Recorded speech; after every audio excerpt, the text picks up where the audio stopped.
Boa tarde a todos. Em nome da ACATS, Associação Catarinense de Supermercados, queremos agradecer e dar as boas-vindas aos participantes do evento Conversa com Especialista Online ACATS 2021. A ACATS iniciou em 2021 uma série de rodadas de conversa com especialistas na modalidade online, com o objetivo de oportunizar aos associados atualização sobre temas relevantes para o setor supermercadista. Os temas já abordados esse ano estão disponíveis no nosso canal da TV ACATS no YouTube, na playlist Conversa Online com Especialista. O evento de hoje é organizado pela ACATS, em parceria com a R Dias, especialistas em varejo, empresa que tem mais de 25 anos de história, com centenas de projetos em todo o Brasil, conquistando a credibilidade e confiança em todas as regiões. Soluções personalizadas sob medida para solucionar os desafios da gestão nas empresas varejistas. Este, que é o quinto evento da série, no qual trataremos o tema Pricing, Estratégias Comerciais Gerando Margem, Expandindo as Fronteiras da Eficiência. Uma conversa sobre como a equipe comercial, utilizando técnicas e métodos, pode otimizar os preços e performar melhor, entendendo a percepção do consumidor e convertendo em massa de margem. Para conduzir o nosso evento, como um dos nossos especialistas de hoje, contamos com a presença do senhor Márcio Simeone, que é diretor comercial do Grupo Passarela e também é vice-presidente da região Meio-Oeste ACATS e coordenador do nosso comitê comercial. Senhor Márcio, seja muito bem-vindo. A palavra é sua.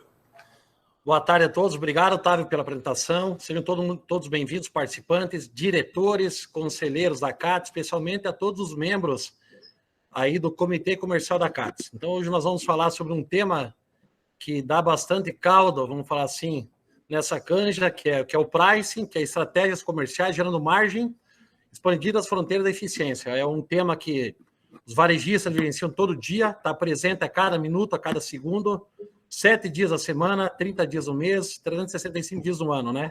É o que a gente faz aí todo dia, é a precificação, a estratégia, como vender mais e vender com mais margem. Então, para conversar conosco sobre esse tema tão relevante, tão em pauta no nosso dia a dia, nosso especialista é o senhor Alexandre Ribeiro, fundador e CEO da R Dias, especialista em varejo. Alexandre, seja bem-vindo ao nosso curso hoje, nosso bate-papo aí. Vamos fazer um bate-papo bem informal, bem na nossa, vamos falar assim, linguajar de chão de loja, piso de loja. Tenho certeza que todo mundo vai gostar aí. A palavra é contigo aí. É isso aí, Márcio. Muito obrigado. Obrigado, Otávio. Para nós é um prazer estar aqui com os colegas da CATS. Eu já tenho começado a avaliar em que praia de Santa Catarina eu vou acabar tendo que me amarrar, comprar um terreno, uma casa, um apartamento, porque já são tantos amigos aí na região, tantos clientes, amigos e tudo mais, e vou ter que fazer o meu home office de Santa Catarina agora. E não ficar mais com inveja dos amigos que estão na praia fazendo home office desse jeito. Né? Coisa boa. Mas, o assunto de hoje é um assunto bem bacana. Nós temos discutido muito desse tema ao longo dos anos aí com os varejistas e vamos direto para as cabeças, porque esse assunto vai dar o que render. Vai render muito, como você falou, né?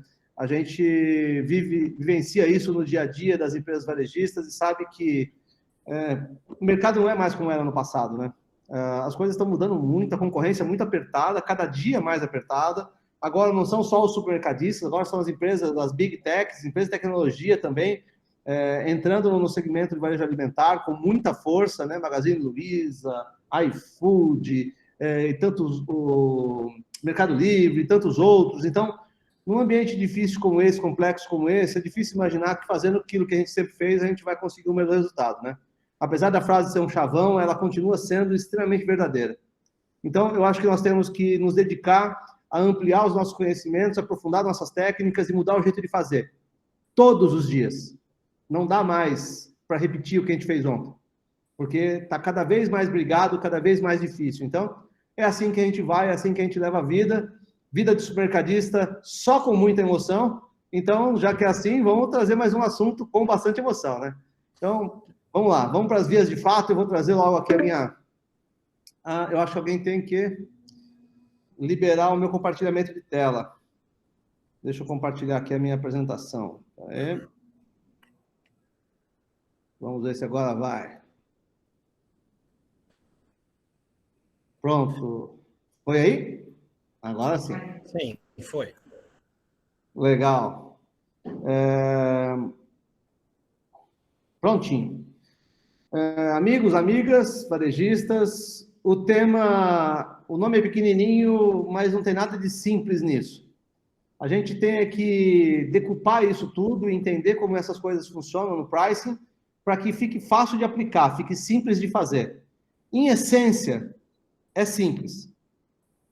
Na verdade, o conceito é muito simples. Só que ele mexe com tantos paradigmas que requer que a gente preste bastante atenção e repense algumas das nossas práticas para conseguir ter sucesso nesse ambiente aí. Então, para que a gente possa levar essa discussão adiante, eu acredito que o nosso ponto de vista tem que ficar muito claro sobre o que vamos fazer, o que é o tal do pricing. Então, vamos lá, para as vias de fato, mexer nesse negócio de verdade. Para falar para aqueles que eventualmente ainda não tiveram contato com a R Dias, de onde a gente vai tirar as experiências que a gente vai dividir aqui hoje?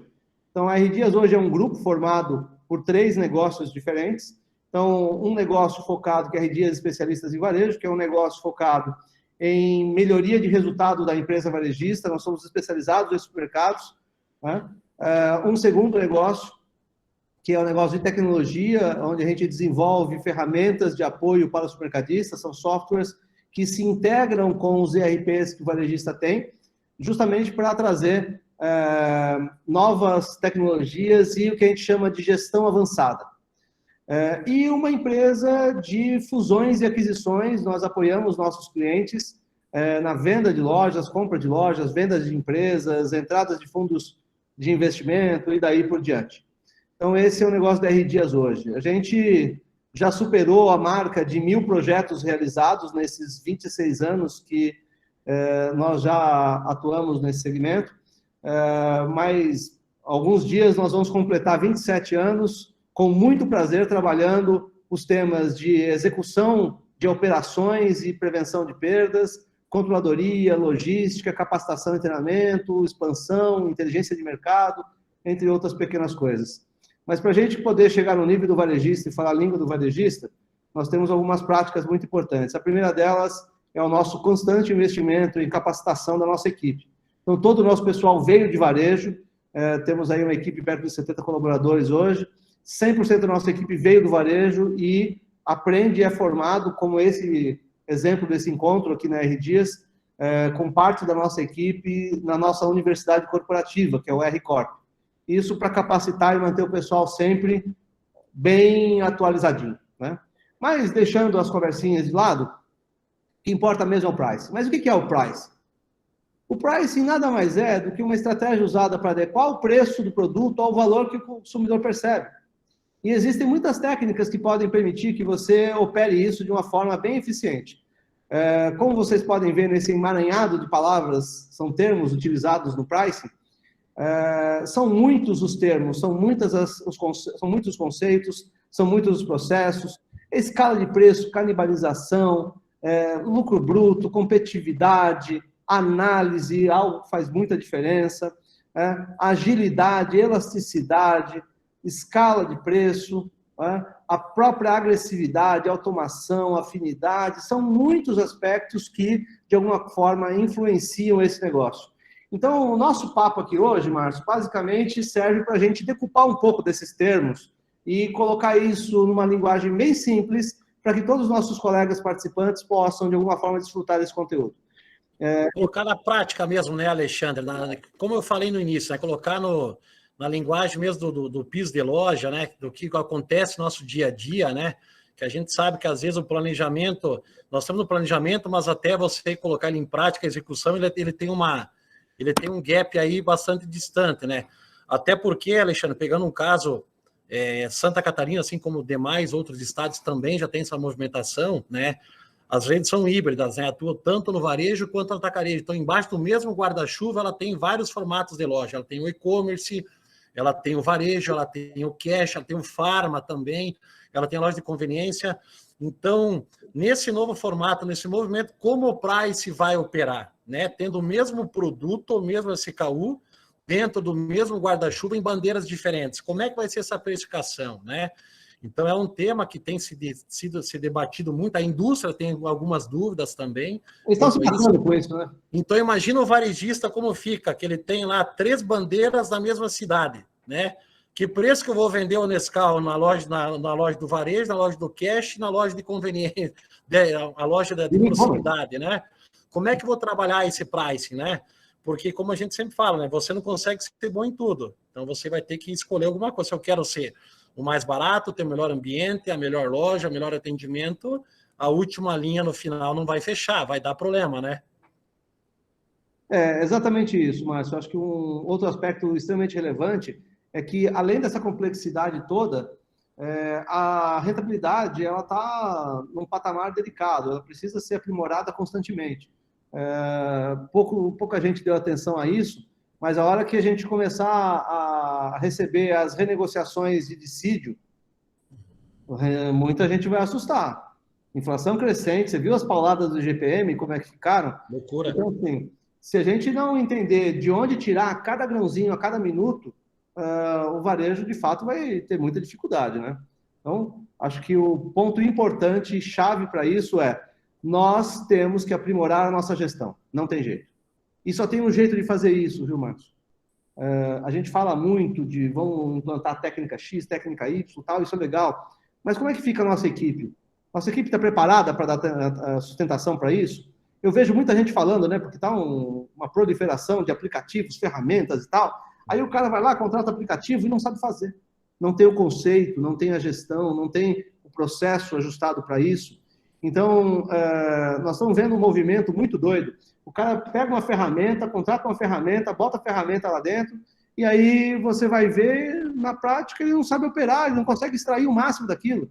É mais ou menos como colocar o Rubinho Barrichello na Ferrari, entendeu? Você dá um puta num canhão de carro na mão do cara, o cara não ganha nada nunca.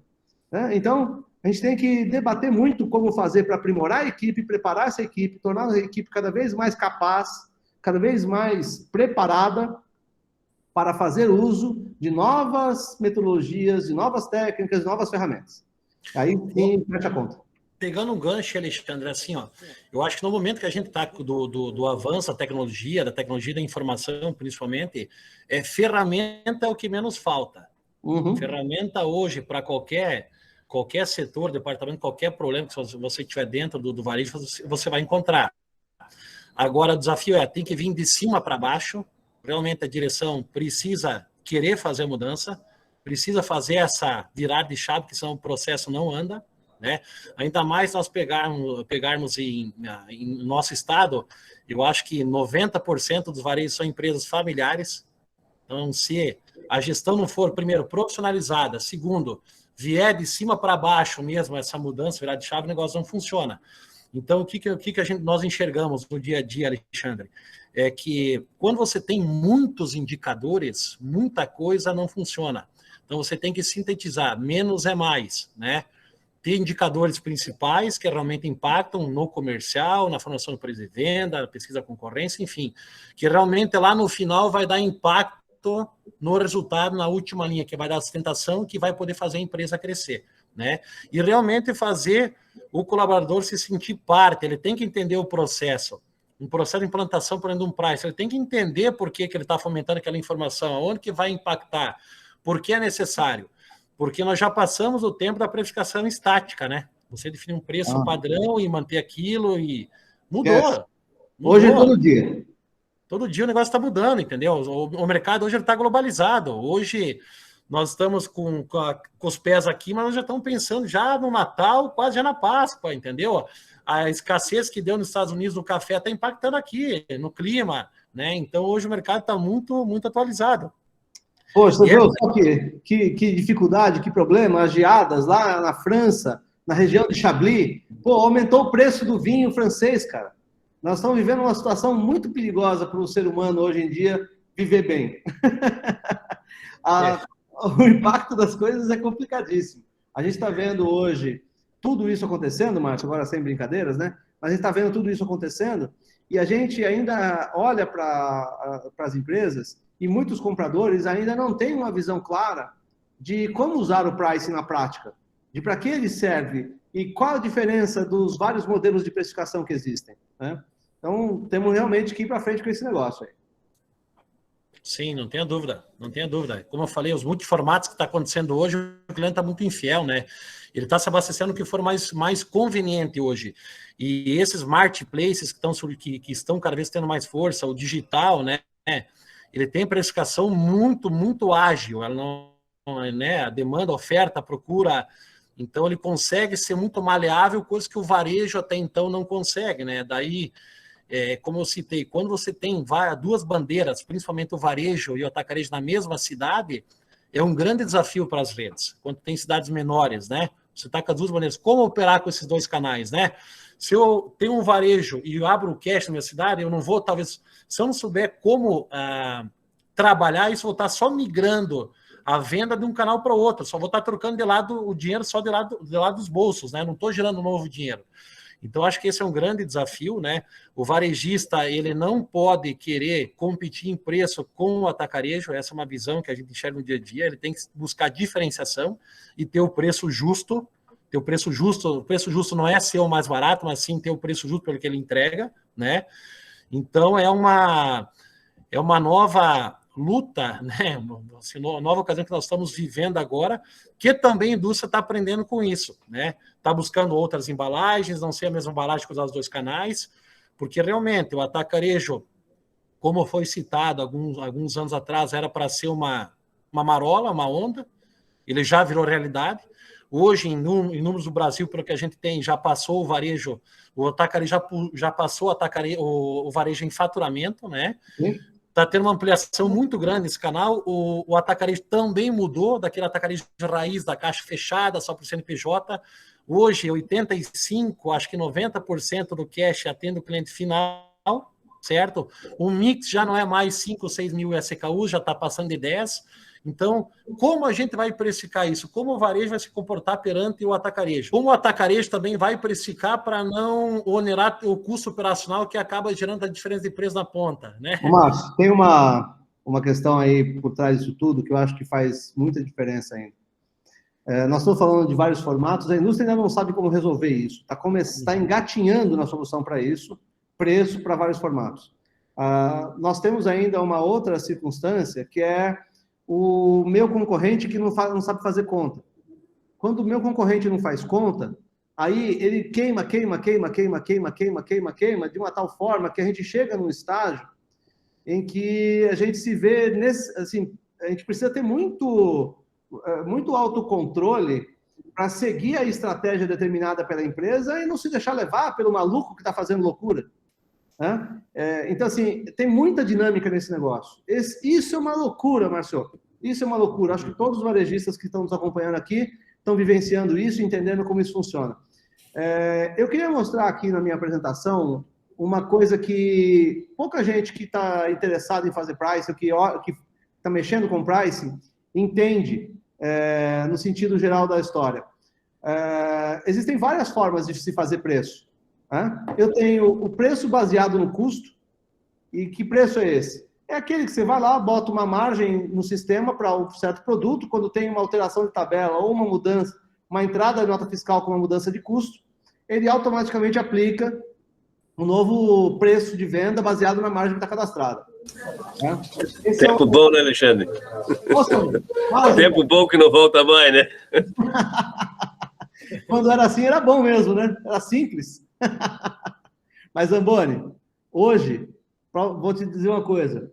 Aproximadamente 92% a 96% dos produtos do sortimento das empresas varejistas ainda é precificado de acordo com essa regra, com esse modelo de precificação. Para você ver como nós estamos parados no tempo nisso aí, né? Aí, além desse jeito, eu tenho o preço baseado no mercado. Qual o preço baseado no mercado? É aquele que eu comparo com o concorrente. O cara aumentou o sabão em pó, eu aumento. Ele baixou, eu baixo. Né? A pesquisa vem e eu faço um ajuste no preço. Na prática, esse só é utilizado pela imensa maioria das empresas na curva A, perdão. Porque produto de alto giro eu tenho que fazer com base no mercado. Na prática, as empresas usam modelo misto. Né?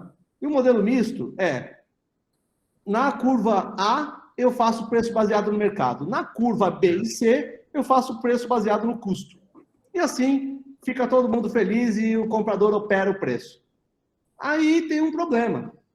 E a gente vem discutindo esse problema há muitos anos, desde quando a gente desenhou as primeiras iniciativas de pricing. É aquela perguntinha que não quer calar, Zamboni.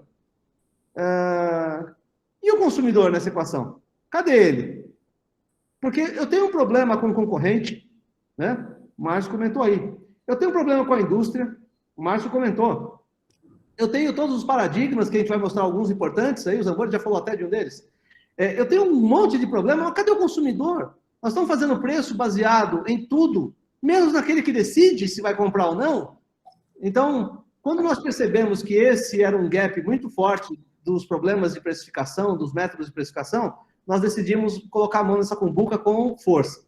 E criamos um jeito de tratar isso. A gente vai usar isso aí para frente. Esse jeito, né, falando lá como o Márcio comentou dos multicanais, ele está baseado em duas perspectivas. Uma é o nível de serviço oferecido. E nós entendemos que se o consumidor percebe que a sua loja oferece um nível de serviço maior, ele está disposto a pagar um pouco mais caro pelo seu negócio. Se isso não fosse verdade, não existiria as empresas que têm margens muito mais altas do que outras na mesma região. Então, não existiria um festival no Paraná, né? Não existiria o IPO aí em Floripa, né? Não existiria Summer Shea em São Paulo e tantas outras, né?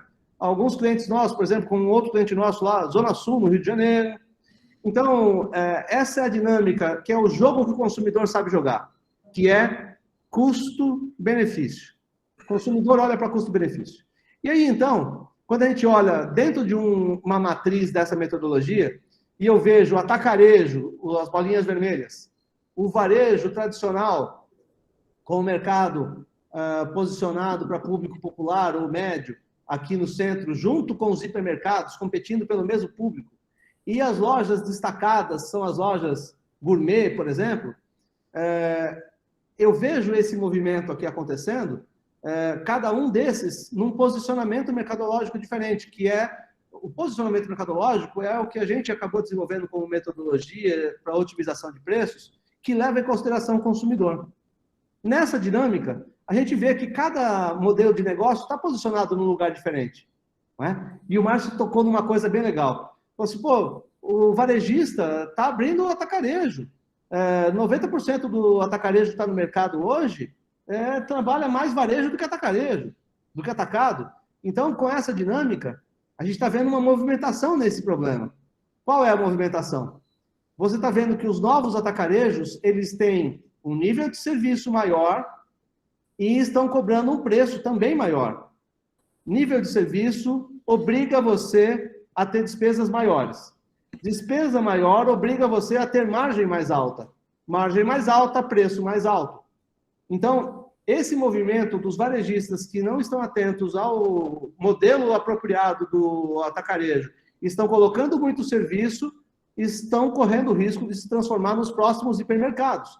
Se você prestar atenção, é o que está acontecendo, tanto em termos práticos, muito hipermercado virando bandeira para atacarejo, e o atacarejo que está sendo aberto indo para o mesmo posicionamento do hipermercado do passado. E existem 2 estados no Brasil onde existe a maior presença de lojas de maior porte. Hipermercado compacto. Uma delas um dos estados é o Pará. No Pará, a imensa maioria das lojas tem 5, 7 mil metros quadrados. Né? Os grandes players lá, todos são lojas gigantes. E o segundo estado com a maior participação disso é Santa Catarina. Então, as redes, muitas redes com muitas lojas muito grandes ainda. Né? Apesar de já ter muitas lojas de 2,5, 3,5 mil metros quadrados. E o Pará tem mais habitantes que Santa Catarina, né? Santa Catarina tem 7 milhões de habitantes, Pará tem mais, né? Aqui nós já estamos hoje, vamos chegar no final do ano com mais de 110 lojas, mais de 110 lojas de atacarejo. Divide isso por 7 milhões, vai dar 50 e poucos mil pessoas para cada loja dessa, fora o varejo tradicional. Ô Zamboni, no passado a gente chamava lugares assim de faixa de Gaza. Hoje, é mais apropriado a gente chamar de a nova Síria. É verdade. Verdade. O problema todo é aquilo que o Márcio colocou. Como é que a gente faz para se posicionar nesse negócio todo, com essa bagunça toda? O Alexandre Márcio, desculpe, eu estou interrompendo de vez em quando, mas é porque daqui a pouco eu tenho um outro compromisso, eu estou aproveitando para aprender um pouco com o Alexandre e com você. Não, Zamboni, isso aí. Você é por tantas colocações aí, Zamboni. A voz da experiência aí. É isso aí. Além disso, Zamboni, eu queria aproveitar a sua colocação para convidar os outros colegas a também se manifestar. Quem quiser se manifestar, levanta a mão, solta aí o seu microfone e fala, ó, Alexandre, Márcio, e a gente dá um espacinho para vocês se manifestarem também, que isso é bem importante.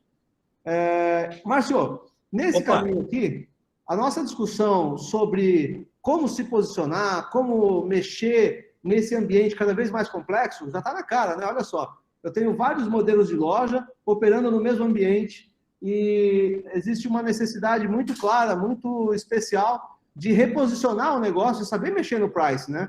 Você que tem uma rede de supermercados tradicional e, de repente, você decidiu entrar também no atacarejo, como foi a dificuldade para você você acertar esse mindset, se posicionar direito, melhor?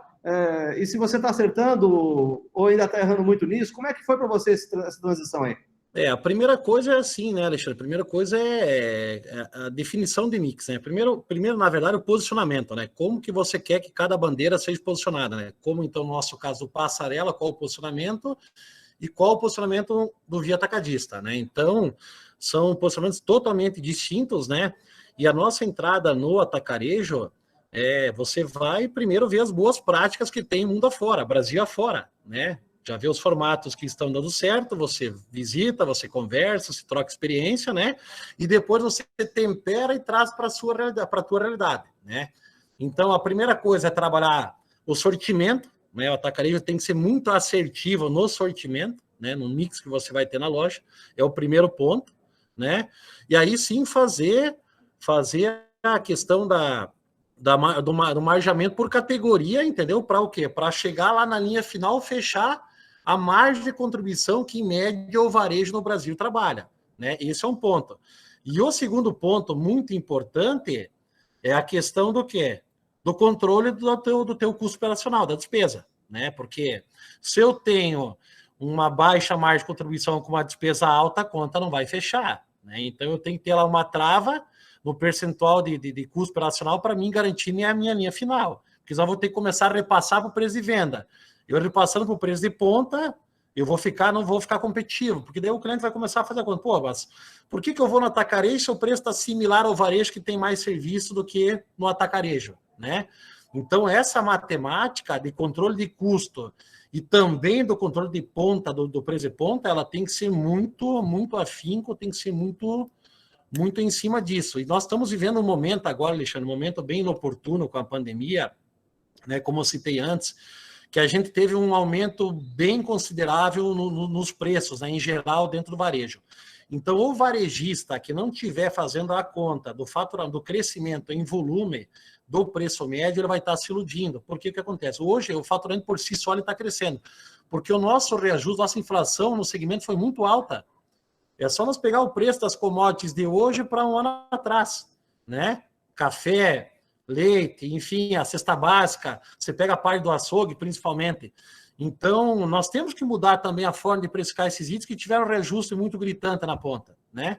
Porque, como eu falei, margem é a promessa de ganho, o que vai garantir o nosso lucro é o giro. Não adianta ter uma margem lá alvo alta se eu não vendo, né? Então, achar esse ponto de equilíbrio que é o importante. Quando o produto tem um deslocamento alto... Ô, Márcio, margem é aquilo que você põe no bolso, né? Exatamente. É o que paga a conta, né, Zamboni? O resto é promessa, né? O resto está na gôndola. O resto está no sistema, está no RP, está no BI, mas o que enche o bolso mesmo é o que passa pelo caixa, né? Então, se nós não se atentar nessa precificação nesse momento, o nosso preço de ponto vai ficar muito pesado, né? Então, o mercado hoje está muito dinâmico, né? Então, acho que isso é um ponto de atenção bem importante. Então, no atacarejo, para você ter sucesso, principalmente é controle de custo, tem que ser um controle muito forte de custo, né? Para você não destoar lá na frente o preço de ponto, porque nós não temos serviço no atacarejo. Eu não tenho como me comparar com um varejo que tem um belo açougue, uma bela padaria, uma boa fruteira, um setor lá de produtos integrais, light completo, né? O atacarejo chutinho, é de 6 a 8 mil itens aí só a curva A. Então, a gente precisa ser muito atento a isso. O sortimento, controle de custo e ficar com um preço de ponto atrativo, que realmente é o core business do negócio, é o preço mais atrativo no total das suas compras. Essa é a nossa linha, Alexandre. É muito desafio, né, Márcio? Muito desafio. É bastante, é bastante. E o digital, né, Alexandre? Se nós pegar assim, ó, outro exemplo, né? Eu tenho vários amigos aí que são proprietários de rede de farmácia no Rio Grande do Sul, no Paraná, enfim. Pô, tem rede já do Canal Farma que representa 35% a 40% da venda da rede é perfumaria. Então, de farmácia não tem mais nada. De 100%, 40% é perfumaria. Olha o tamanho desse canal que tem, até então ele não existia, certo? Ele não gostava da brincadeira de vender fralda, vender shampoo, vender desodorante, enfim, e agora ele veio para o jogo. É isso aí. Né? E geralmente, Alexandre, mais agravante ainda, geralmente quem está aqui participando, dentro da sua loja tem a farmácia dentro de casa. É isso aí. Dentro da loja, né? E aí, como é que a gente faz isso? Pois é. Eu creio que o varejista está tendo que se habituar a um novo cenário com um nível de competição nunca antes imaginado. O problema, Márcio, no meu ponto de vista, e eu acho que os demais colegas aí devem ter o mesmo ponto de vista que eu, é que, além disso, não é só o desafio do que nós temos para ir para frente, né? A grande questão é o que nós temos que fazer para dar mais performance, mas como é que eu quebro os paradigmas anteriores? Quais são os paradigmas que me impedem de ir para frente? Então, eu queria trazer aqui para vocês e para os nossos colegas aqui participantes alguns dos principais paradigmas da precificação que vão dar pano para manga. Isso dá muita conversa, hein, Márcio? Sim. Paradigma que não acaba mais. Quer ver só? Dá uma olhada em alguns que a gente conseguiu identificar aqui. Primeiro deles, tenho que ser mais barato que o meu concorrente. Eu não vou entrar no detalhe de cada um desses, porque eu selecionei alguns para a gente aprofundar, Márcio. Mas olha só que situação. Dá para imaginar que a gente vai conseguir fazer aquilo que a gente ouve os varejistas falando? Eu conheço varejista que diz o seguinte, olha, eu tenho que ser sempre mais barato em todos os itens do que todos os meus concorrentes. Aí eu faço a pergunta para ele, uma vez eu fiz uma pergunta dessa ao vivo, foi até engraçado. Me explica uma coisa, como é que você vai conseguir isso? Não, Mac, tem que ser, senão eu não consigo me aguentar no mercado. Aí a pergunta que eu faço é, mas como é que você aguenta? Você não aguenta. Não dá para ser mais barato do que todo mundo o tempo inteiro em todos os produtos. A sua estratégia tem que estar direcionada a que produtos, a que categorias você realmente vai usar para se diferenciar, senão você não vai lá. Né? Olha só essa. Acompanhe todos os preços dos supermercados da região. E aí, meu filho, quando você acompanha todos os preços de todos os mercados da região, a primeira coisa que acontece, você não faz seu preço. Quem está fazendo o seu preço é o seu concorrente. E aí, não acabou a conversa, né? Então, a questão é a seguinte, para que serve você gerenciando, então? Deixa o cara gerenciar para você, vende para ele. Então, não adianta. São paradigmas críticos isso. Não dá para ter esse ponto de vista. Pesquisa só itens da curva A. E aí... Pior que ele sabe o que está fazendo. Você não quando está na mão dele, né? Exatamente. É verdade. Eu tenho certeza que os nossos colegas varejistas nunca viram nenhuma empresa com nenhum desses paradigmas que nós estamos mencionando aqui. Isso aí só acontece lá na Venezuela, né? Só acontece lá na Bolívia. Venezuela e Bolívia são os antros da precificação paradigmática. No Brasil, eu tenho certeza, vocês nunca viram isso. Especialmente Santa Catarina, nunca viram. Eu duvido. Eu aposto com qualquer um aí que nunca viu isso aí. O problema é que não para aí, né? Nós vamos ver outras coisas. A pesquisa só serve para baixar preço. E você sabe que é uma verdade? A gente fez um estudo de pricing há alguns anos atrás, e no estudo a gente colocou para os varejistas que participaram exatamente essa pergunta. Qual é a principal função da pesquisa de preço? Aí ele respondia. Aí a gente perguntava assim, tá bom, mas agora pensa de novo. Eu vou descartar a resposta anterior. Pensa de novo. Qual é de verdade a principal função? E os caras falavam assim, não, Para falar a verdade, a função de verdade, eu não sei. Agora, toda vez que eu faço pesquisa, eu baixo o preço. E aí, então, entra o problema. Se você baixa o preço da curva A, o que acontece na prática? Você está baixando o preço de 50% da sua venda. Entrou pelo cano, né? Só devo precificar quando há alteração de custo. Devo acompanhar todas as ofertas dos meus concorrentes. Eu já vi acontecendo. O varejista está com oferta de uma cerveja, o concorrente faz de outra, ele vai lá e baixa o preço da outra também. Detalhe, não comunica, não divulga, não atrai ninguém. O consumidor já ia comprar a cerveja, e ele vai lá e baixa o preço daquela também. Ou seja, são coisas muito loucas, né? E aí o pior, alguns casos que já são mais raros, gerente especificando ofertas, e devo praticar o mesmo preço em todas as minhas unidades. E aí, Márcio, tem paradigma suficiente para a gente discutir quanto tempo aqui? Tem bastante coisa, né, Alexandre? Acho que o tema, como a gente falou, é um tema que dá para discutir muito, né? Cada estação que você citou aí são mudanças de paradigma mesmo. Eu acho que a primeira é do preço não ser estático e ter o preço também por filial diferente, porque a concorrência também muda, né? Um dos fatores da formação do preço, sim, é o custo, mas não é só ele, né? Tem vários fatores aí, como a gente citou, né? Porque na pesquisa, que nem você citou aí, se você perguntar, 99% vai responder que é para baixar preço, mas e para subir? Ninguém vai falar? Que a tua diferença, teu gap está muito distante do teu concorrente. Se você está vendendo o produto a R$1 e o teu concorrente está vendendo em 50, será que 1,30, 1,35 não cabe? Você criar uma gordura para ficar mais atrativo na curva A, né? Eu acho que esse ponto, a ferramenta de price, ela auxilia muito, a quebrar muito paradigmas, que depois que você vê que o número realmente prova que a estratégia está certa, aí você vê que... Aí você fala, pá, por que eu não fiz antes, né? Exatamente, exatamente. Eu tenho aqui um exemplo concreto que ajudaria muito o varejista a abrir os seus olhos. Aí entra uma questão. Teve um paradigma que eu não coloquei ali, mas que eu queria trazer à tona. Gente, pricing não é uma área, tá? Aliás, nenhuma empresa deveria ter uma área de pricing. Tem muita confusão sobre isso. Pricing não é só uma ferramenta, não é só um software. Pricing é processo, é estratégia. Quando a gente fala de posicionamento mercadológico, isso é estratégia. Definir se eu vou entregar mais serviço e que nível de preço eu vou praticar frente ao serviço que eu entrego, isso é pura estratégia. Tem muita gente criando área de pricing, e aí eu já vi uns absurdos, inclusive no próprio estado também, de ter gente de ter uma área de pricing fazendo preço de hortifruti, Márcio. Dá para imaginar o tamanho da loucura que é isso? Cara, um dia a cebola está 0,69, no outro dia está 3,69, porque choveu, entre safra, isso, aquilo. E alguém fazendo preço no gabinete, cara. E outra, né? Você pega, né, Alexandre, o perecível aí, você pega o FLV, a cebola existe 20 tipos de calibre, de tipo, então não tem como ter a melhor cebola com o melhor preço, tem que ter um preço justo. O FLV, o açougue propriamente da padaria, onde você tem essa transformação, que você manipula, enfim, é diferente você comparar uma Coca-Cola 2 litros com uma Coca-Cola 2 litros, onde só o preço, né, e o serviço que está por trás vai diferenciar. Não precisa ter muita coisa intangível que você não consegue mensurar, né?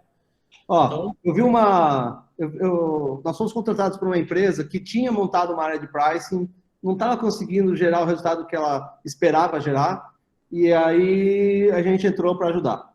E aí começamos a reformular. Para você ter uma ideia, ao conversar com um dos compradores, eu perguntei, e aí, como é que está o pricing? Eu falei assim, olha, acho que os patrões acham que está indo bem, mas eu estou vendo um monte de colega meu aqui que está muito menos comprometido com o resultado, porque ele compra. Como é que ele pode responder pela venda se, na verdade, quem está fazendo o preço é outra pessoa? Aí eu falei assim, mas isso está acontecendo muito e tal? Não, vou te dar um exemplo. A Unilever não me dá nenhum pingo de atenção, cara. Pô, empresa de 650 milhões de reais sem uma boa atenção. Não estava sendo bem atendido pela Unilever. E aí, sabe o que aconteceu? Eu tenho aqui, não recebo produto, corta pedido toda hora, não me dá preço para eu poder praticar um bom preço lá, por exemplo, com o Omo. E aí, eu estou com uma margem espremidíssima, porque o mercado cobra preço, né? O mercado cobra que eu seja barato no homo, mas eu não tenho margem, meu CMV está muito alto, meu custo de aquisição está alto, não tenho verba apropriada para recompor, e aí eu tenho que vender sem margem o homo, senão eu ferro a imagem da minha empresa. E você quer saber da maior? Há 20 dias atrás, ele contando isso, comprador. Há 20 dias atrás, o pessoal do pricing mandou para o tabloide uma oferta de homo e o pessoal do GC mandou aumentar a exposição de homo na loja. Oh, caramba, os caras só me ferram, vocês estão loucos, vocês não sabem o que vocês estão fazendo? Sim. Então, assim, nós somos contrários à ideia de ter uma área de pricing, porque a gente acredita que o comprador tem que ser formado, desenvolvido e preparado para operar o processo e a política de pricing. Aliás, como filosofia, nós pregamos a ideia de que a gente não fique criando penduricalho, não cria área de pricing, área de trade, área de GC, área disso, área daquilo. Não. Aumenta a produtividade do comprador. Se for o caso, até aumenta a equipe de compras, mas deixa o comprador tocando todas as disciplinas, porque você reforça a capacidade técnica, você aumenta o poder técnico e a capacidade potencial dos compradores, e com isso você consegue ter a eliminação dos ruídos que um monte de áreas diferentes geram. Então, você melhora a comunicação, aumenta a assertividade e dá mais resultado. E outra coisa, Alexandre, acaba quebrando algumas muletas também, né? Você, não, tá tudo na tua mão, você dá a ferramenta, você dá a autonomia, você dá o direcionamento, então, depende de você, né? Aposentar o antigo comprador e se tornar um gestor, né? Acho que o mais importante é se tornar um gestor de categoria. É o cara que se prepara antes, que tem informação, em cima da informação ele toma a decisão, né? É isso aí. Acabou o tempo de hoje você gerir um negócio sem informação, né? Eu sempre falo que quando a indústria vem nos atender, ela sabe muito bem o que ela quer. Ela está muito bem preparada. E nós estamos preparados para isso, ou você, porque a proposta que a indústria vem para você, a tendência a ser igual para você, para o teu vizinho, para todo mundo. Mas a tua proposta, que tem a tua assinatura, que tem o teu formato, que você sabe onde que está, onde que realmente o sapato aperta, você está fazendo isso? Você está tendo esse preparo, né, para a negociação? Eu acho que isso é muito importante, que a gente fala de comprador na área comercial, né, Alexandre? Mas hoje, a parte hoje da análise, da gestão, de ser um gestor hoje, é extremamente importante. E está totalmente relacionado ao price, a formação preço e venda. Totalmente. Márcio, nós tivemos um sucesso incrível já nos treinamentos de gestão comercial que a gente tem executado no Brasil afora. Já são mais de 3.500 compradores treinados justamente para sair dessa posição de ser tirador de pedido, que não se prepara, que não se organiza, para fazer frente à indústria e poder gerar mais negócio. E nessa dinâmica de formar a gente, vocês participaram, inclusive? Sim, participamos. Na dinâmica de fazer essa transformação do comprador, fortalecendo o comprador, preparando melhor o time, a gente tem conseguido assim, resultados excepcionais, fantásticos. E a coisa que mais me agrada, sabe o que é? É você ouvir um tempo depois o comprador virando para a gente falando assim, puxa, e eu achava que eu era bom no comercial. Cara, depois de ver tudo isso, de entender tanta coisa legal e tal, eu acho que a gente pode ir muito além. Então, assim, nós temos que formar uma equipe sólida, uma equipe forte, uma equipe pesada, Márcio. Se a equipe não tiver realmente essa fortaleza, não adianta nada ficar investindo em um monte de coisa diferente. É ali, é a mão de obra que precisa ter capacidade. E aí você vem com recursos na medida que você capacita. Senão, não adianta nada. Aí você fica criando um monte de áreas separadas, como a gente estava falando, e vira uma coxa de retalho, vira uma torre de Babel, ninguém se entende, só gera ruído. E aí isso funciona bem em empresas como os 3 maiores, os 4 maiores aí do Brasil, que são gigantescos, e aí você precisa de especializações. Fora isso, esquece. O negócio é assim, no máximo uma área de inteligência comercial, focada em dar sustentação, ajudar na análise, dar informação, ajudar o comprador a se preparar para a negociação, com a política de preço na mão, com uma visão de gestão de categoria, com uma visão de gestão de espaço de loja, de sortimento, ou seja, uma visão ampla do mesmo cara. Eu vejo que assim, né, Alexandre, eu acho que quando você tem a preparação, primeiro que quando você tem informação na mão, você consegue saber para que lado você tem, né, para que lado você quer andar, né, você está ciente pelo menos, né. E outro ponto é você dividir o problema, o fardo com o fornecedor. Eu acho que esse é o grande ponto, entendeu? No conjunto do negócio. Puxando para o price, né? Eu acho que esse produto, nesse preço de ponta, ele não vai acontecer. Ele não vai girar, não vai ter o giro que a gente almeja. Então, vamos ter que acertar o preço de ponta. Mas baseado no quê? Baseado na informação. É compartilhar a informação. Acabou o seu tempo do varejista, né? Que fala assim, não, informação eu não abro nada, não sei quanto que não posso passar o que eu vendi. Não, o negócio é fechar. Não, você tem que compartilhar. Para a gente conseguir avançar, você tem que dividir o fardo. Entendeu? Então, quem saber conduzir nesse formato, pode ter certeza que vai ter avanço, porque a indústria também quer jogar, ela também quer ganhar mais. Então, meu amigo, tu quer vender mais? Tranquilo, teu share hoje é 20. Quer passar para 30? Tranquilo, não tem problema. Tá aqui, me usa, eu só sou um elo entre a indústria, entre você e o consumidor, eu estou aqui no meio. Mas para passar por esse meio, você precisa deixar a minha margem. É isso aí. Entendeu? E aí o negócio flui. Ô, Márcio, nós temos vários componentes para fazer essa roda girar mais rápido, mais forte. A gente precisa preparar os compradores, a gente precisa mudar o mindset, né, o jeito de pensar do gestor comercial, do diretor comercial, do gerente comercial. Nós precisamos dar informação e aí a gente vai complementando com os recursos que os caras precisam. E quanto mais automação a gente colocar na mão do comprador, mais a gente consegue dar tempo e dar produtividade para ele. Então, nós temos cada empresa de ERP tem as suas soluções para automatizar, nós temos ferramentas de pricing, tem aí o nosso colega, o Rafael, da Figueira da Costa, que inclusive levantou a mão, que também tem ferramenta para fazer gestão de categoria. Cara, a gente tem capacidade de instrumentalizar a nossa equipe para ser muito produtiva. A gente tem que pegar isso aí para valer. Eu vou agora passar aqui, vou abrir espaço porque o Rafael pediu para fazer uma pergunta, e aí na sequência a gente já continua, senão o pessoal da CATS vai pegar no nosso pé aqui, viu? Então, daqui a pouco começa a dar o tempo e o pessoal começa a cozinhar aqui. Verdade. Rafael, vamos lá. Não, lógico. Qual a sua pergunta? Obrigado, Alexandre. Obrigado, Márcio. Primeiro, quero agradecer pela oportunidade de estar num evento tão bacana como o de vocês aqui. Eu confesso que eu estou aprendendo muito e Tu é birudinho mesmo. Com alguns comentários de vocês, eu tenho até mudado alguns mindsets que eu tinha, algumas formas de pensar que a gente escuta muito no mercado, mas a gente, né, ouvindo de quem está no dia a dia fazendo, é um pouquinho diferente, né? Eu lembro um tempo atrás, o pessoal falava muito de que o comprador viraria um tirador de pedido, que tinha que só automatizar, não tem capacitar, tudo mais.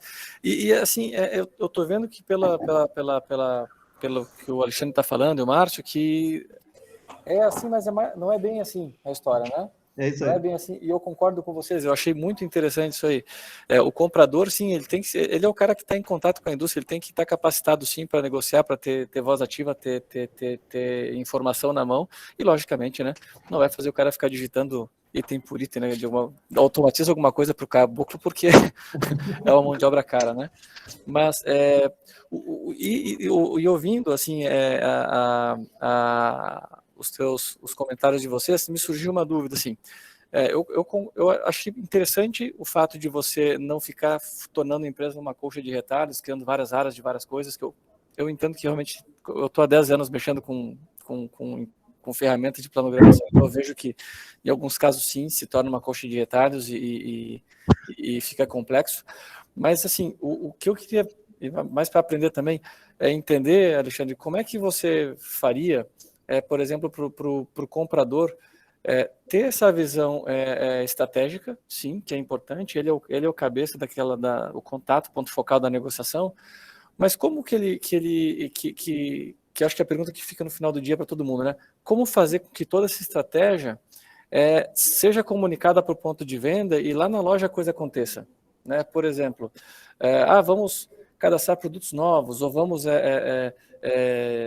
tem um lançamento da indústria, tem algum outro tipo de produto, algum sortimento que você quer avaliar se vai colocar ou não, porque tem essa visão fria, né, fria de números e calculista de entender os números, né? Mas como garantir que lá na gôndola vai ter um espacinho para aquele produto no ponto de venda? Como o comprador vai enxergar isso? Qual é a tua opinião?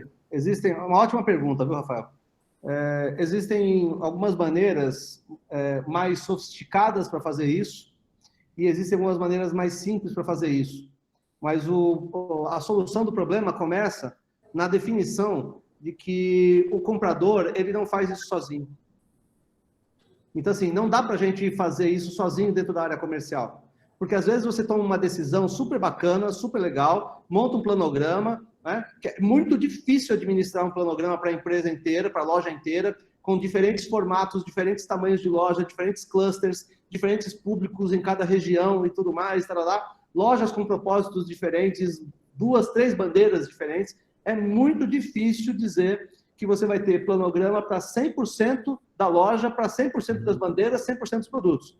Então, a primeira coisa a fazer, antes de mais nada, o gestor comercial precisa entender que ele precisa trabalhar em parceria com a operação. Ele precisa trazer a operação para dentro das discussões estratégicas da área comercial. Então, primeiro passo, alinhamento estratégico entre comercial e operações. E não pau estratégico.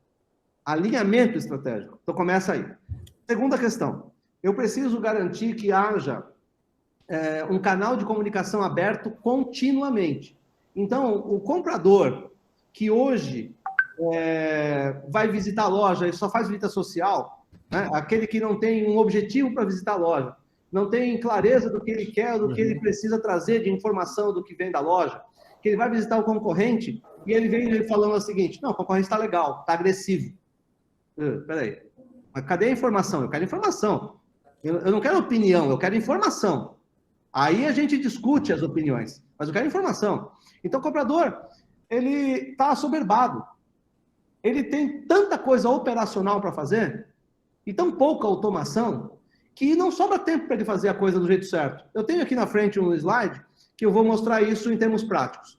Então, primeira coisa, eu preciso dar produtividade para o comprador.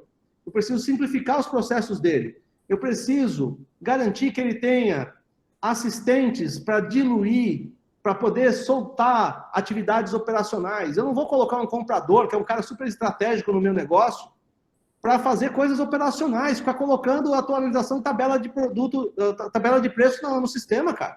Não posso fazer isso. Eu tenho que delegar isso para um assistente, que inclusive eu vou treinando e vou formando o assistente com base nisso. E o comprador não pode dividir a carteira com o assistente. Ele tem que delegar atividades operacionais para o assistente.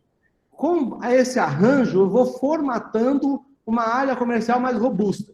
Na medida em que eu conseguir alinhamento entre comercial e operações, liberar tempo do comprador para dar produtividade para ele, ele começou a ter tempo para visitar a loja, porque é lá que tudo acontece, entre outras coisas. Então, ele vai fazer o desenho da estratégia que ele quer para aquela categoria, ele vai, por exemplo, até rascunhar o que ele quer de planograma, e ele vai levar isso, primeiro, para os líderes de operações. Depois, ele vai chegar na loja e ele tem que ter a pachorra de fazer, ao fazer a mudança numa categoria importante, ele tem que trazer, inclusive, o repositor do setor para opinar o que está acontecendo. Monta a categoria junto com o cara, discute com ele por que aquilo tem mais exposição do que aquele outro, por que esse está em cima, aquele está embaixo. Conforme você capacita as pessoas, você dá poder para elas. E aí você tem condições de permitir que ela tome decisões lá na ponta. Porque a coisa mais ridícula que acontece é um comprador brigando, tentando entender, sem conseguir, por que a margem da categoria caiu. Aí ele errou na compra, ou teve um problema que o fornecedor não entregou, e faltou justamente o produto que dá mais margem na categoria. Sabe o que aconteceu? Teve ruptura de um produto, o repositor, por não estar preparado, ele foi lá e abriu, expandiu, né? Esticou a frente de um outro produto, só que aquele produto não era o produto para substituir o que entrou em ruptura. Ele dá muito menos margem, ele não tem estoque para ele suficiente, e aí então a margem da categoria cai por causa da ruptura. Só que o comprador não se deu ao trabalho de explicar a sua estratégia de planograma para o pessoal da ponta, para o repositor, para o encarregado do setor, para o gerente da loja. O que acontece com isso? O cara não tem referência, uma imagem, uma tela ou um book de exposição que dê as normas de exposição. Aí, meu amigo, me perdoe, mas ele não vai conseguir eficácia na estratégia que ele montou lá na área comercial, porque ele não entendeu ainda.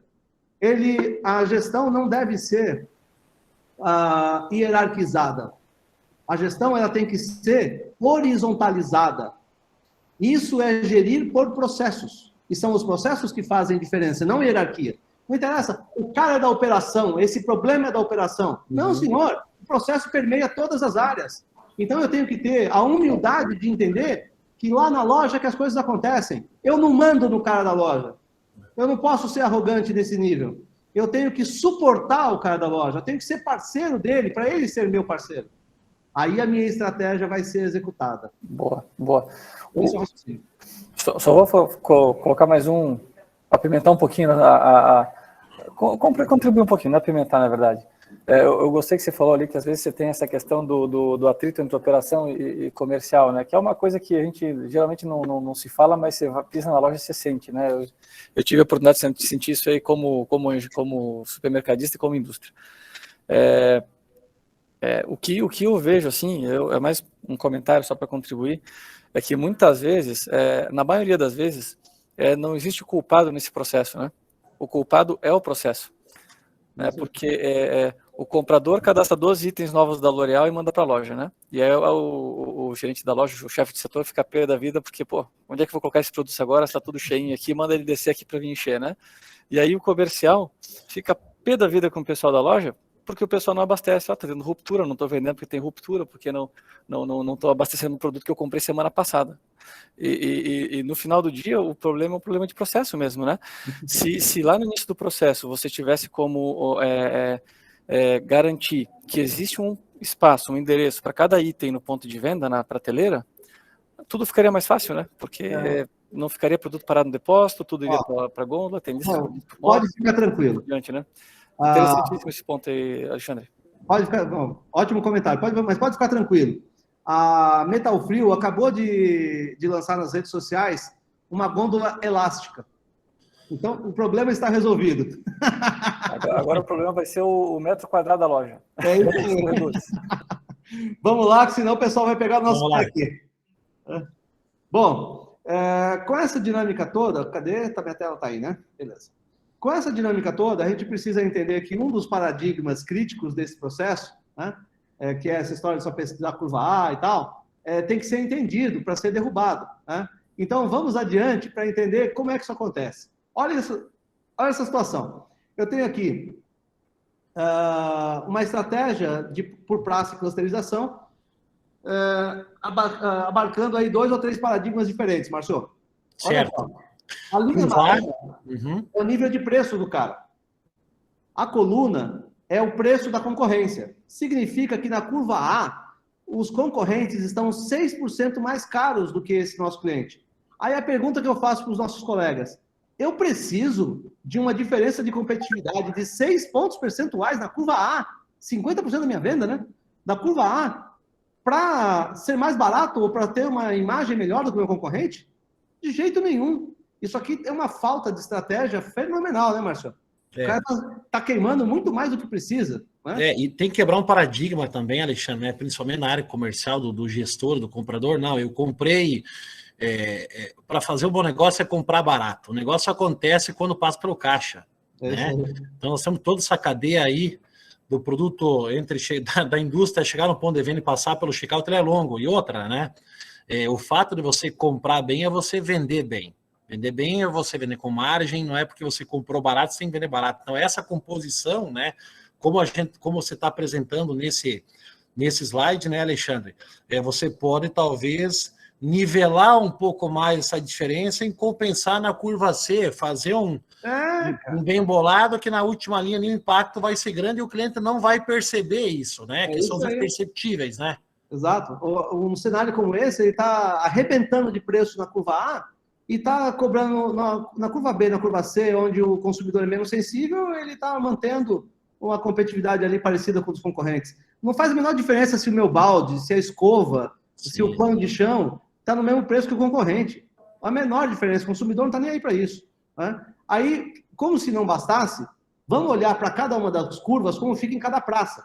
Então, eu tenho lá que na praça 1, esse cara está mais barato do que o concorrente, né? 2,6 pontos percentuais aqui de diferença de competitividade.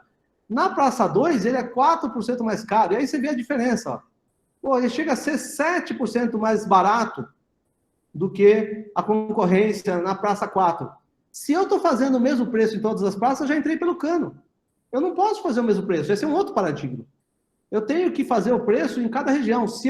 Veja, a praça 1 eu tenho que ser mais barato para poder ter competitividade boa. Já na praça 2, 3, 4 e 5, eu posso ser mais caro na medida que cada praça me dá oportunidade para isso. O que eu vou perder de margem na curva A, aqui na praça 1, eu vou ganhar na praça 2, na 3, na 4 e na 5. Então, assim, mostra claramente que essa ideia de fazer um preço só para toda a rede está furada.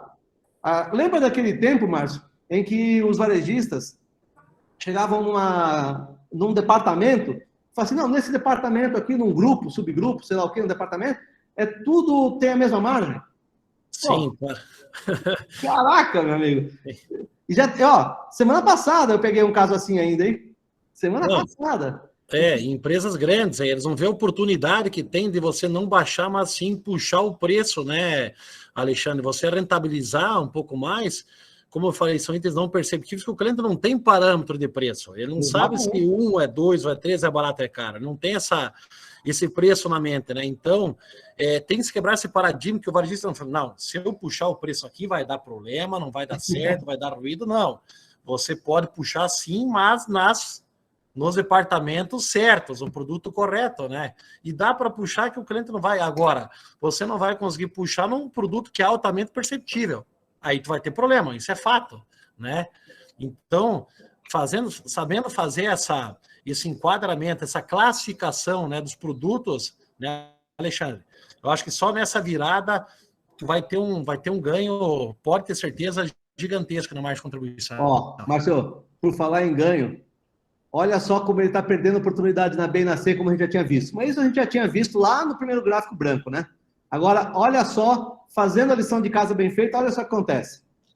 Curva A ganha 2,39 pontos percentuais. Olha só em Pet Shop ganhou 5, em Frios ganhou 5,6, e aí vai. 2,39 de ganho na curva A. Curva B, 1,20. Curva C, 0,31. Que significou R$750 mil por mês de ganho de margem. O que significou 1,68 pontos percentuais no ganho da rede, mensalmente na margem. Foi para uma margenzinha ali modesta, de 27,6. Competitividade saiu de 106 para 102. Continua sendo mais competitivo, mas está ganhando muito mais dinheiro, pô. Então, olha só como o paradigma custa caro. Sim, custa. E ele não perdeu venda em volume, viu? Não. E outra coisa, eu vou puxar meu preço de ponta, vou perder venda em volume. Não. Tem itens que você não tem elasticidade, né? Eu acho que mais adiante você vai abordar também a questão da oferta, né? Isso. O que nós temos percebido dentro de casa, tá? Caso prático, né? Que a participação na promoção, cada vez ela está crescendo mais, né?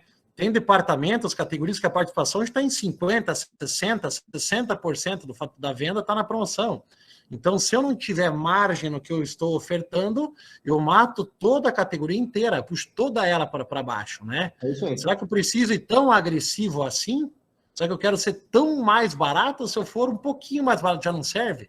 Né? Com certeza vai servir. Mas sabe o que acontece, Márcio? Eu vejo muito varejista discutindo paradigmas sem perceber que é um paradigma e ele mantendo o paradigma.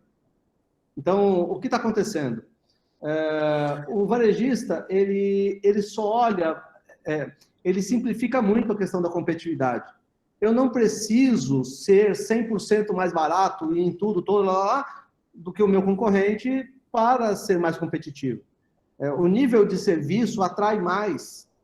O nível de serviço garante que o consumidor seja mais fiel, se é que dá para a gente continuar usando esse termo ultimamente. Mas é por aí que a gente ganha o negócio. Então, nós temos que dividir um pouco o jeito de pensar com novas visões, novos approaches, novas formas de olhar. Como a gente falou, novos mindsets, né? A grande questão para mim é que quando a gente fala de oferta, isso assusta muito, porque o varejista acha que ele vai ganhar oferta. Mas sabe nós fizemos um estudo muito grande aqui sobre... A gente tem aqui dentro, Márcio, e talvez você já saiba, mas alguns dos colegas talvez não. A gente tem aqui dentro uma área chamada R-Lab, que é um laboratório de desenvolvimento metodológico. Eu tenho gente de muito gabarito aqui dentro, repensando as coisas sobre como elas são feitas hoje no varejo. Então, nós temos uma cacetada de metodologias novas, coisas muito bacanas. E novos olhares sobre assuntos já antigos, assuntos maduros, e a gente reformulando o jeito de pensar. Uma das coisas que a gente tem percebido é que, olhando com profundidade, a gente tem que descobrir qual é a causa. Por que a oferta está crescendo tanto? E aí a gente fez um estudo muito profundo e concluiu o seguinte: sabe qual uma das principais razões pelas quais a oferta cresce tanto? Eu me considero varejista, né, Márcio? Meu pai, com 9 anos, me colocou para trabalhar na feira, trabalhei em tudo quanto é subemprego do varejo que você pode imaginar. Todo o trabalho de base eu fiz, todo, e tudo quanto é varejo que você pode imaginar. E uma das coisas que eu sempre guardei comigo é que, ao pensar um jeito de fazer, eu tenho que ser muito objetivo, muito diretivo. Eu tenho que garantir que eu vá em profundidade, senão vira aquele inferno da reunião da segunda-feira.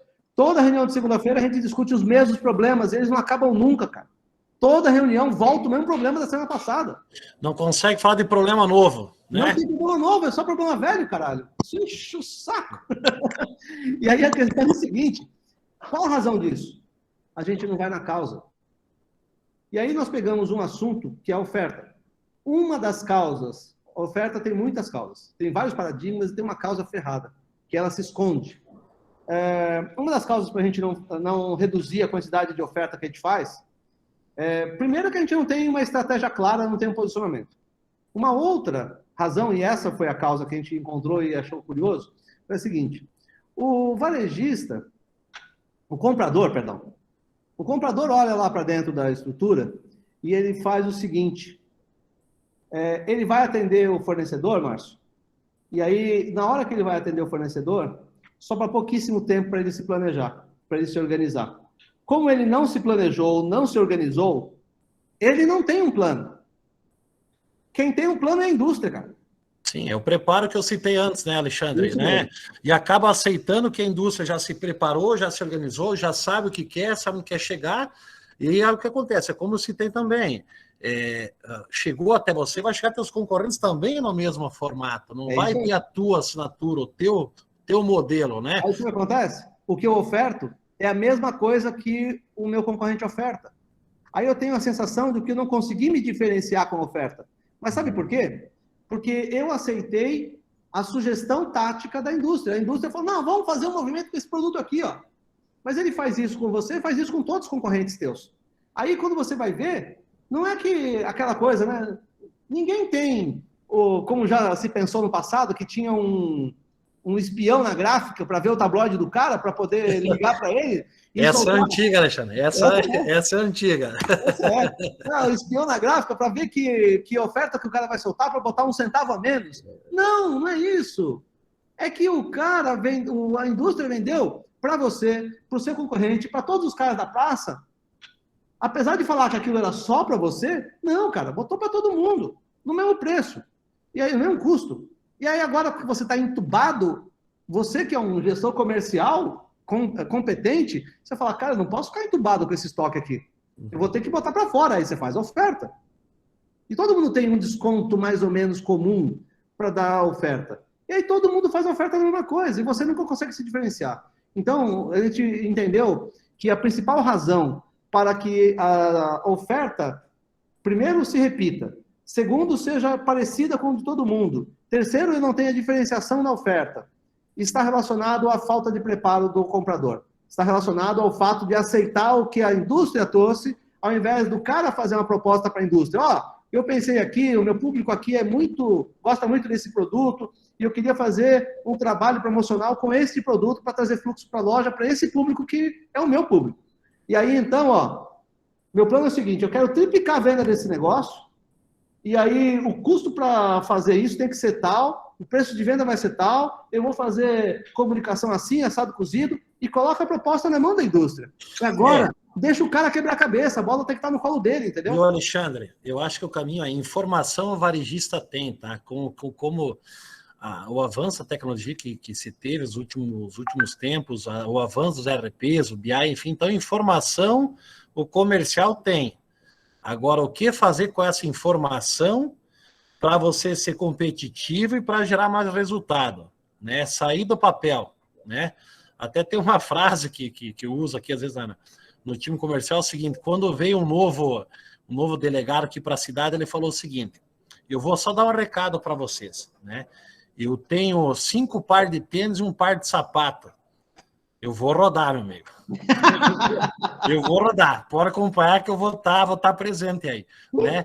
Que é a questão de nós sair um pouco da parte operacional no comercial, que não é fácil, é uma quebra de paradigma mesmo, para estar mais presente no ponto de venda, né? Mas a pandemia ajudou nisso, hein, Marcio? A pandemia abriu uma brecha fenomenal. Antes a gente precisava ter o vendedor na nossa frente para tirar um pedido. Hoje, a gente se habituou, ou pelo menos os que ficaram mais espertos perceberam que dá para a gente fazer a compra no time que a gente precisa, sem precisar ter o vendedor na nossa frente. Certo. Bom, é um caso agora, né, Alexandre? Nós estamos aqui em 141 pessoas, né, reunidas, batendo um papo aí sobre um tema relevante, né?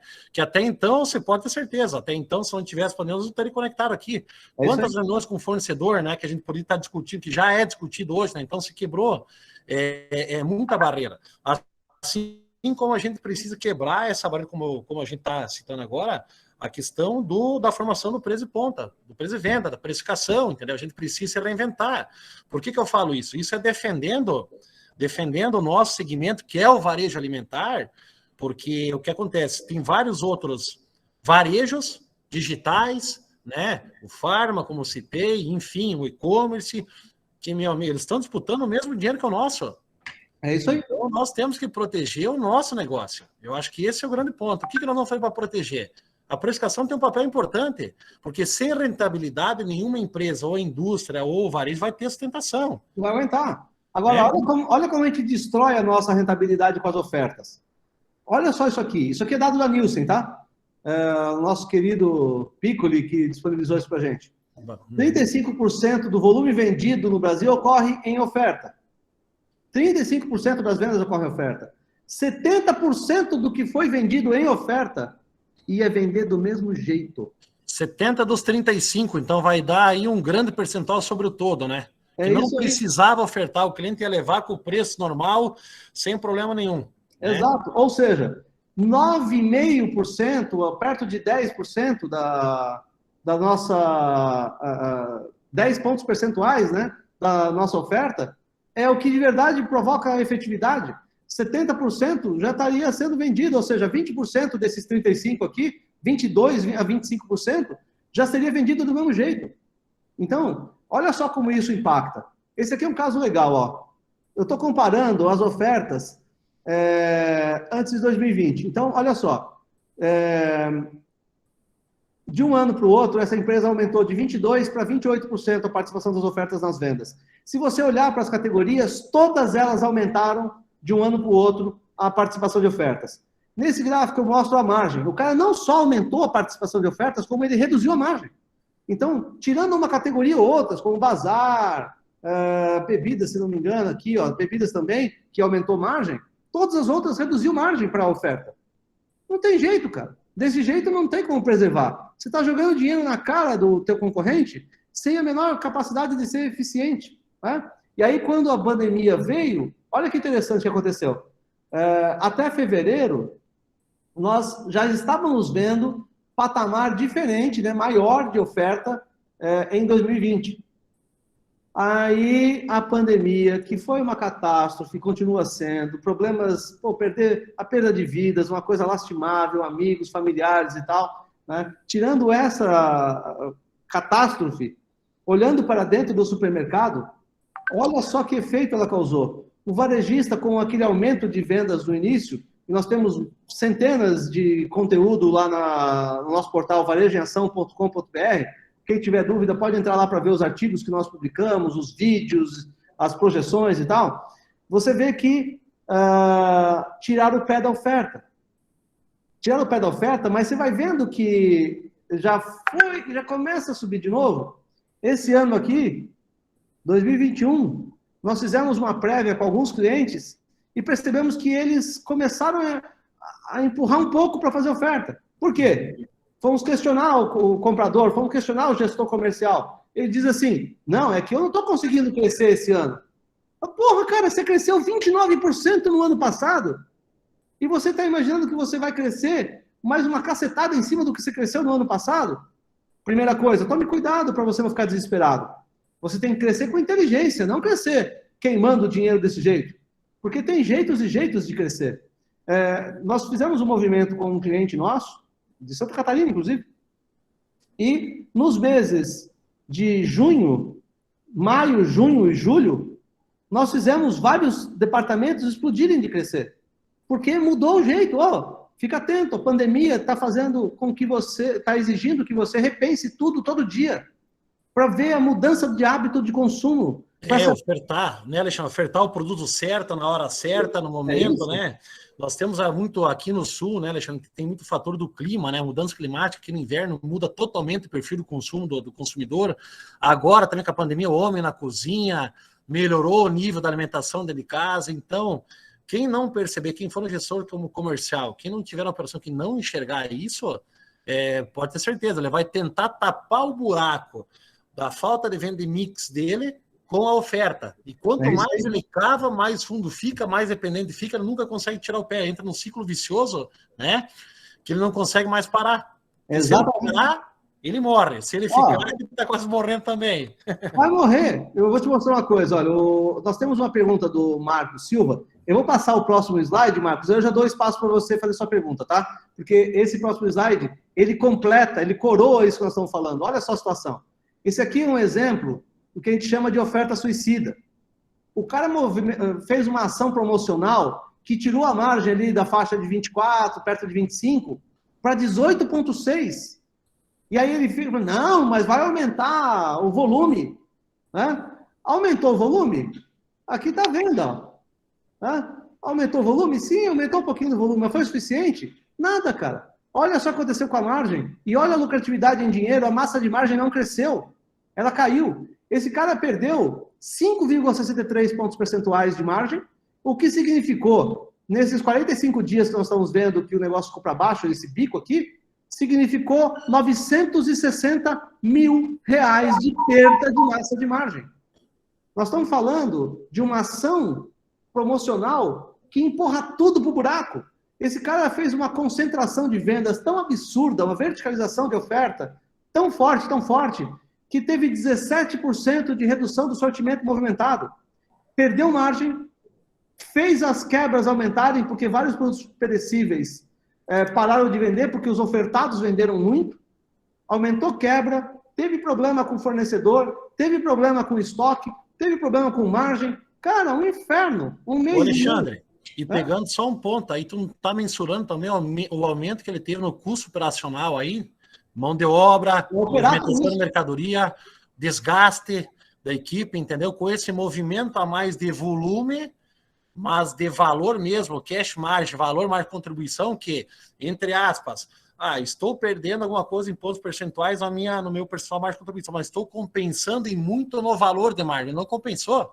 Ele jogou fora, nesse caso, prático, real, 959, quase R$1 milhão pelo ralo. E outro, maior problema, depois que ele puxou o posicionamento de preço de alguns produtos para baixo, para ele puxar agora para cima, nunca vai estar barato. Vai estar barato quando doou o mercado. Agora, quando voltou o preço normal de oferta, vai estar caro. Né? Exatamente. Bom, você vê que encrenca, né? Então eu vou agora dar um espaço aqui para que o Marcos Silva coloque a sua pergunta. E na sequência nós temos também o... Cadê? Tem mais um aqui. Noedir, com a mão para cima aqui, né? Vamos lá, Marcos, pode fazer sua pergunta. Então tá, boa tarde, senhores. Marcos, eu trabalho no Hiperbom, Santa Catarina, Florianópolis. Sou gerente de operações de loja e eu estou aqui meio que aprendendo um pouco com toda essa galera comercial aí, né? A R Dias está aqui com a gente fazendo um trabalho bem complexo em várias áreas. Mais intenso ainda, começou com o comercial e agora já está na operação, prevenção, enfim. O que me chama bastante atenção, o Márcio falou bastante dessas estratégias, né, Alexandre? Você também falou das estratégias de equilibrar essas margens da curva A, tomar cuidado. Eu falo por mim, eu não sou especialista em comercial, não tenho veia comercial, tenho veia operacional, né? Toda a minha experiência na operação, vendendo. Eu gosto de vender as boas oportunidades que o comercial me traz. E eu percebo, quando nós estamos integrados com a área comercial, tudo funciona melhor. Exemplo disso, a R Dias está chegando aqui, fazendo um trabalho conosco, onde aumenta valores de alguns departamentos. Não é que aumenta. O Alexandre já se posicionou várias vezes aqui, e eu estou vendo muito isso acontecer na prática. Nos colocar de acordo com o mercado e continuar sendo competitivo. E o Márcio falou também várias vezes que não é para dar produto, não é para ser mais barato que o cara lá. É o meu preço, a minha cebola. O Márcio usou o exemplo da cebola, a minha cebola é uma, a cebola do cara é outra.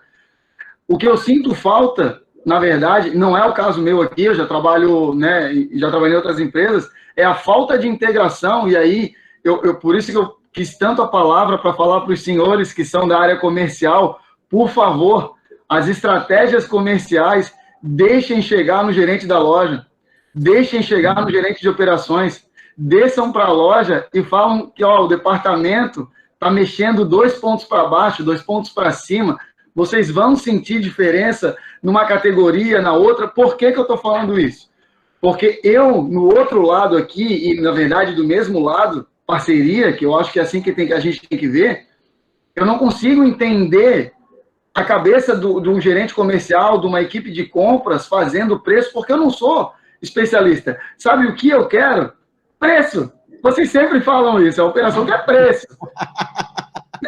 Agora já estou até puxando e me criticando aqui como operação, para me colocar em cash, para me colocar em evidência. Não necessariamente que eu pense assim, mas assim, óbvio que o meu gerente lá quer o preço mais barato do mercado, tudo mais barato, ele quer... Por quê? Ele quer vender, ele quer volume. E o Alexandre acabou de mostrar que o cara baixou lá para caramba, perdeu 900 mil reais, e não ganhou volume porcaria nenhuma. A gente vai entendendo isso aos poucos, mas o comprador, o gerente de compras, a área comercial, precisa nos ajudar a ver isso de forma natural. Para nós é difícil, por mais que vocês não vejam isso. Para nós é difícil saber que o arroz está aumentando, que o óleo está aumentando, que nos Estados Unidos, que o vinho lá do Alexandre aumentou porque é o vinho francês que ele toma, ferrou tudo. A gente não entende isso. Estou falando de forma genérica, tá? Eu entendo. Marco, vou te dizer uma coisa. Você presta um tremendo favor para esse nosso webinar, onde predominantemente nós temos a palavra comercial trazendo a palavra de operações. Por isso é que eu quis falar, e tomara que ninguém me bata aí, muito pelo contrário. O objetivo aqui eu sei que a grande maioria é comercial, a pauta é comercial, mas quando é comercial eu estou lá me metendo para aprender, para entender, para na loja eu poder executar as estratégias que foram pensadas, né? E isso é que eu peço para vocês. Dividam com a gente as estratégias. Posso garantir uma coisa, viu, Marcos? Essa sua contribuição, fazendo esse questionamento, essa colocação, eu já conheço o seu trabalho, sei que você é um puta profissional bacana, é integrado. Ele não faz isso só no webinar, não, tá? Todas as reuniões comerciais, ele quer participar também. E é isso aí. Chama a operação para participar da reunião comercial, porque você ganha com a comunicação. Assim como a Alexa Mara, lá do Belém, está falando também, é assim que faz, é isso aí que faz a diferença. O cara bom de operações é um cara que entende pra caramba de comercial. Um cara bom de comercial é um cara que entende pra caramba de operações. Perfeito. No curso que a gente fez lá na CATS, teve o Hiperbom lá em peso, na época, participando, nós sugerimos que levasse junto equipe de operações e outras áreas, marketing, logística, porque todo mundo tem que entender de comercial, porque é uma empresa comercial, né? Então, isso aí. Você está de parabéns, contribuiu incrível, além de já contribuir aí com os resultados, né? Ele é humildão aqui, ele não fala muito disso, mas lá eles já conseguiram dar mais de 1,3 itens com margem e otimizando precificação. Tá? Então, participação é uma população, né? Obrigado, gente. Obrigado. Show de bola. Você ia falar, né, Marcelo? Vamos trazer o Noidir aqui? Tem, o Noidir do Jace aí. Olá, Noidir, fica à vontade, por favor. Boa tarde a todos. Realmente está sendo bastante produtivo. Mas, o Alexandre, Diga. Quando o nosso amigo Pico passou aquele gráfico lá, eu estava dando uma olhada nas nossas vendas da nossa empresa, e realmente 35% é a participação dos produtos em promoção. Aí, como é que eu vou diminuir se o nosso concorrente, o parceiro, que nem o nosso presidente sempre fala, que nós somos concorrentes, nós somos parceiros aqui dentro, mas que ele faz uma divulgação de um monte de produtos, como é que tu vai querer que eu diminua as ações de promoções e mantenha a mesma venda? Quando ele disse que 70% dos produtos poderiam ter sido vendidos fora da promoção, cara, a gente tira o pé numa certa linha e a concorrência bate naquela linha que a gente tira o pé. Então, não tem outra como manter um número elevado de promoções dentro da loja. Não adianta querer tirar o pé, porque não. Edu, a sua colocação é maravilhosa, tá? Porque esse assunto, ele é extremamente discutido em todas as rodas. Então, eu vou te dar uma visão de casos concretos. Nós temos um cliente que tinha 29% de participação das ofertas nas vendas. Fazendo um trabalho qualitativo, tá? Eu vou aprofundar essa discussão aqui. Qualitativo, nós conseguimos trazer para 17%. E qual foi a dinâmica feita para isso? O consumidor, ele tem uma cesta de compra. Então, pega a quantidade média de itens por cupom, quando ele faz a compra. Avalia a cesta de compra familiar. Vocês têm CRM, você deve saber como é que isso se organiza. Se você prestar atenção, dos itens que ele compra, nem todos eles têm percepção de preço. Alguns têm mais elasticidade, outros menos, mas nem todos eles têm percepção de preço. Eu sou mais da ideia de fazer um tabloide, um anúncio em TV, ou seja o que for o meio de comunicação para as ofertas, mas eu reduzo a quantidade de itens que eu boto em oferta, mas eu bato com uma força, que não vai ter para ninguém. Isso chama a atenção do consumidor de uma maneira incrível. E ter a inteligência para fazer o rodízio correto das categorias que você vai promover e dos itens que você vai promocionar é um outro fator de altíssima relevância para isso. Então, qual é o ponto aqui? Por exemplo, tem um cliente, assim, mais ou menos do porte do Giasse, né, no Nordeste, e o Nordeste é uma praça, assim, tem praças muito brigadas, muito porrada, parece que Santa Catarina, negócio para valer. Né? Bom, acho que hoje não tem mais nenhum lugar tranquilo também, né? Mas esses caras, eles faziam oferta e era uma revista de ofertas. Ele não tinha tabloide, era uma revista, cara. O negócio era gigante. E aí nós fizemos um levantamento e para convencer o dono da empresa, que era o patrocinador daquela revista de ofertas, de que ele poderia fazer diferente, nós fizemos algumas sessões de pesquisa qualitativa. Nós levamos consumidores para uma sala de espelho e nós fizemos a interpelação do consumidor, discussão com o consumidor sobre o que fazia diferença, do que era legal, o que não era e tal. E com isso, saíram vários insights. E aí, ele lá atrás, na sala de espelho, percebeu que as principais ofertas, uma quantidade gigante de ofertas que ele tinha feito na última edição, anterior à pesquisa, o consumidor nem lembrava. Então, qual é o ponto? Tem hora que a gente tem que deixar o concorrente se matar no caminho dele. Nós temos que ter o nosso, nós temos que ter a nossa estratégia, o nosso caminho, o nosso posicionamento, e a gente briga forte para bater forte, para mostrar, deixar a percepção de preço. Não significa que eu tenha que ter o preço absoluto completamente mais baixo do que os meus concorrentes. Se eu conseguir transformar com alguns itens expoente de algumas categorias importantes, que eu brigo por preço e que o preço aqui não tem para ninguém, eu vou fazer menos estrago no meu resultado do que se eu colocar um sortimento gigantesco na oferta. Ô, Alexandre, só pegando um gancho no Edir, eu sinto também a dor que o Edir está comentando aí, é a dor nossa aí do dia a dia, né? Não, vou tirar o pé, não é moleza, não é, na prática a gente sabe que é dificultoso, mas realmente, pelo que a gente tem hoje, medido em Santa Catarina, tá na média 30% a participação na promoção. O que nós fizemos aqui no Edir é separar a margem do produto do faturamento sem a promoção e com a promoção. E nos itens ofertados, a gente está buscando lá de ponto em ponto percentual melhorar para no final aumentar a última linha, né? Então não reduzir o volume, mas tentar melhorar a margem, né, nesses produtos ofertados aí.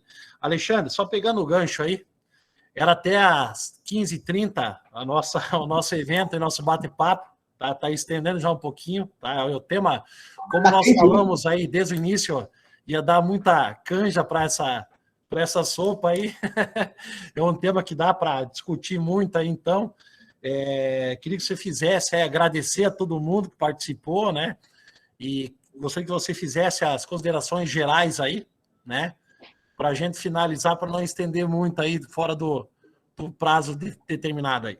É isso aí. Bom, eu vou fechar isso com 2 pontos que eu quero trazer aqui, 2 slides importantes, para mostrar para os nossos colegas que o negócio vai. Nós temos um cliente no Rio Grande do Sul, uma empresa de grande expressão, onde nós aumentamos 1,49 pontos percentuais a margem dele, só fazendo uma redefinição da estratégia de oferta. Isso envolveu, e aí até para complementar a colocação para o Edir e os outros colegas, que eu sei que esse assunto é muito quente. Isso envolveu uma reformulação de estratégia, uma redefinição de posicionamento mercadológico, um tratamento apropriado para que os compradores soubessem gerenciar uma nova modalidade e um novo formato de oferta. Nós começamos a ir para o digital, cortamos o tabloide, fazendo oferta exclusivamente na TV e no aplicativo. Nós fizemos uma movimentação muito forte também com relação à quantidade de itens ofertados para essa dinâmica. E nós conseguimos 1,49 pontos percentuais de aumento de margem por causa das ofertas.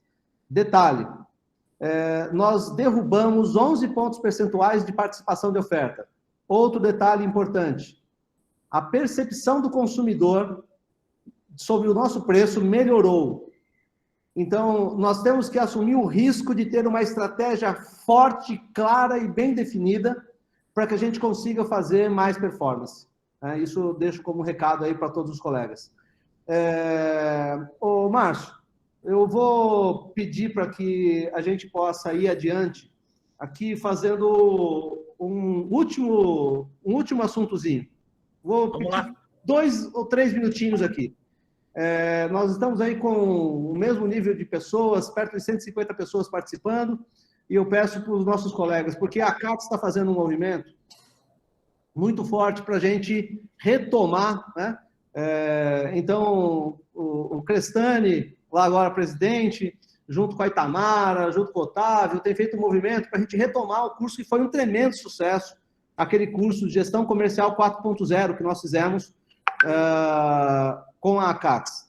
Então, a Itamara pediu para a gente pegar alguns minutinhos aqui da apresentação para contar para o nosso pessoal o que a gente vai fazer com isso. Então, amigos, amigas, colegas varejistas, a CATS está aqui junto com a R. Dias fazendo o lançamento de mais uma nova edição para esse curso, que fez um tremendo sucesso. Se vocês entrarem lá na página de inscrição do curso, depois a Jaqueline está colocando aqui agora, no nosso... O Romário já colocou aqui o link do acesso para a inscrição do curso. Lá tem vídeo com depoimento do pessoal que participou, né? Muitos detalhes a respeito do curso. Então, eu vou colocar só um highlight de que conteúdo a gente vai colocar nesse curso. É uma versão revisitada. O objetivo é transformar o comprador de comprador para gestor comercial, ampliando seus horizontes e indo com muita profundidade no assunto. Então, nós vamos trabalhar no primeiro módulo, acertando nas compras e na integração entre os setores, assunto que a gente discutiu aqui, e várias questões. Então, o negócio é fazendo o básico bem feito. Vamos acertar nas compras. Tá? Depois, o segundo módulo, aumentando a eficiência da inteligência com a inteligência comercial, para a gente não ficar colocando um monte de áreas dentro da empresa, botar a inteligência que dá o norte e apoia o comercial com profundidade. Né? Negociação e inteligência em compras, aprofundando as técnicas de negociação que podem ser estruturadas e tratadas, gestão de carteira de fornecedores, como melhorar o resultado com fornecedores. Temos tido resultados excepcionais com isso. Né? E esse curso está programado aí para o primeiro encontro no dia 10 de setembro. Então, aqueles que quiserem saber um pouco mais sobre o assunto, são convidados a entrar ali no link que está lá no nosso bate-papo. Foi simplesmente excepcional a primeira edição que nós fizemos.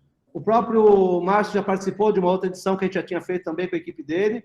Acho que tem o seu depoimento aí para dar. Já fizemos, Alexandre, e é bom até o conteúdo, sem dúvida, um conteúdo que realmente se consegue colocar na prática muito rápido, né? E sem contar também a troca de experiência, que é o mais importante. Aí você mistura redes aí de todas as regiões, aí, então essa troca de experiência é fenomenal, o contato, o network que tem. E o bom é que assim, você tem, na tarde você faz o treinamento, no dia seguinte você já está implantando, né? Acho que é o mais importante, colocar em prática, né? Pegada prática. Assim, eu gosto muito disso, viu, Marcelo? A nossa visão aqui na R Dias é que, seja lá como for, o que a gente vai falar, o que a gente vai fazer, tem a obrigação de permitir que as pessoas consigam colocar em prática. Eu tenho depoimento de Minas Gerais, tenho depoimento do Ceará, tenho depoimento de Santa Catarina, tenho depoimento do Rio Grande do Sul, de vários estados, onde as empresas conseguiram melhorar seus resultados com a participação da sua equipe comercial, da sua equipe de operações lá dentro do treinamento. E eu convido, assim como o Marcos fez ali uma introdução extremamente cirúrgica e muito perfeita, eu convido que não se limite a colocar compradores. Coloque também gente da operação, da logística, do marketing e do financeiro, tá? Porque a gente tem um módulo que fala a respeito de gestão financeira e o impacto das compras lá no financeiro. Então, é um assunto multidisciplinar que faz todo mundo enxergar a visão comercial. E é legal quando as pessoas não comerciais estão na sala, porque ajudam nos seus depoimentos também dos efeitos que o comercial gera nas outras áreas. Então, o que a gente quer com isso é melhorar a performance de todos os varejistas de Santa Catarina. Espero contar com a participação de todos. Vai ser muito bacana e o nível costuma ser muito alto. Os participantes é que fazem o nível do curso ser alto. Então, a troca de experiência, viu, Alexandre, não tem... A troca de experiência que você tem, o relacionamento, como eu falei, é imprescindível. Vou te falar do curso que nós fizemos lá. Teve de visitas entre as redes, nós estávamos com as redes, às vezes nos viram também nos visitar. Até teve uma vez um MBA que eu fiz até junto com o Sampaio aí, trabalho com vocês, ele falou assim, eu pedi, Sampaio, quando você tem um problema, o que você faz? Você contrata uma consultoria? Ele fala, não, eu faço o seguinte, eu pego quem melhor faz no país, que melhor tem que é a referência nesse processo, vou lá e visito. Essa é a minha consultoria. 3 dias sai com o negócio fechado já, né? Então é esse contato, né? Conhecimento técnico, não tenha dúvida, Alexandre, nós vamos aprender muito com o treinamento, com o curso, mas o relacionamento que se tem, esse fundamental formado é fenomenal, viu? É legal demais. A gente propicia essa interação para que a gente forme um grupo de verdade bacana para desenvolver conteúdo, estruturas e tudo mais. É muito bacana, muito bacana. Né? Será presencial?